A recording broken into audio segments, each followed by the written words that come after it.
I'm alone. No one understands. We sometimes think we just want to disappear, but all we really want to be is found.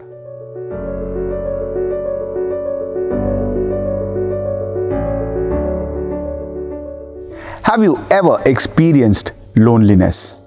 Have you ever felt being lonely? Are you going through it right now? It's a painful feeling. Some of us may have felt lonely in the past couple of months. Loneliness is a painful awareness that we lack close and meaningful contact with others. It involves a feeling of inner emptiness, isolation, and intense longing. We sometimes think we just want to disappear, but all we really want to be is found.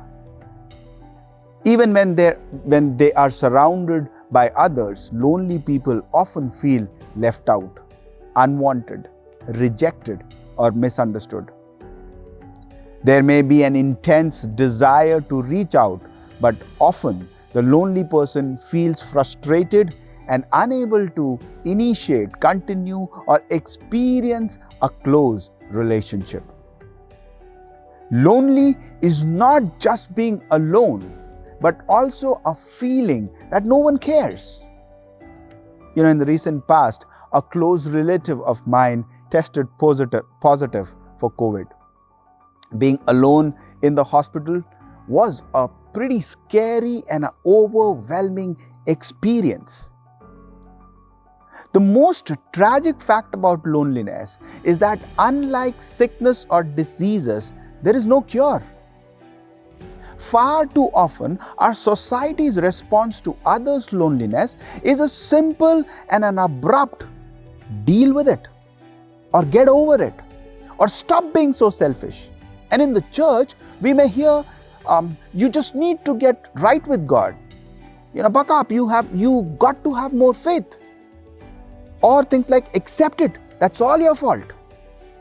Seriously? Loneliness can only be overcome through intimate relationship with Jesus and other people. You see, when you're actually in the presence of God, you're not alone. Let us look into the scriptures. Let's look at what does God has to say about it. What does God say in the very beginning?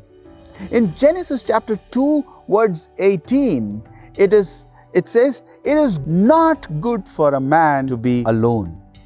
And God declared this as a fundamental truth of His creation before sin and its consequences invaded the earth. And what about David, the man whom God Himself designated as one with a heart like his? Psalms chapter 25 verse 16 and 17 says, where David says, "Turn to me and be gracious to me, for I am lonely and afflicted. Relieve the troubles of my heart and free me from my anguish." People of God, no less than Moses or Job or Noah or David, Elijah, Jeremiah, Ruth, Esther, Mary, and many others had to confront loneliness at one time or the other. Even Jesus in His earthly ministry often found Himself rejected and alone. Today, let us draw out some of the lies that the enemy gives us where we are tempted to believe during times of loneliness. Lie number 1, I'm alone.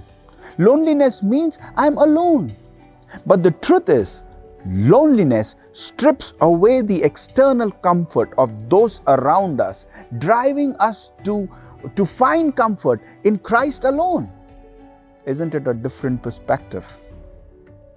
Lie number 2, no one understands. I am the only one who has suffered like this, and no one will ever be able to understand my pain. No. The truth is, Christ will not ask us to suffer anything He Himself has not endured or suffered already. He has endured harder roads than what is in front of us. Lie number 3, God must not be loving. A loving God wouldn't make us take such a lonely road. If He really loves us, He will always provide support, encourage, and understand. And I will have understanding from those around us. But the truth is, a loving God sent His only begotten Son down the loneliest road ever known to human or mankind, so that you and I would never have to walk any road alone. Line number 4, I don't have enough faith. Or if I feel alone, I must not have enough faith.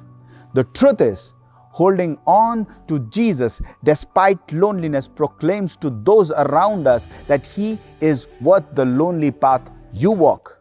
It is an honor and a privilege to be called to walk in His footsteps, because it assures us that we are a child of God. Today, my hope is that you will be encouraged, strengthened, and determined not to give to the lies of the loneliness, but instead magnify the gospel through your life. God bless you all. Have a wonderful day ahead.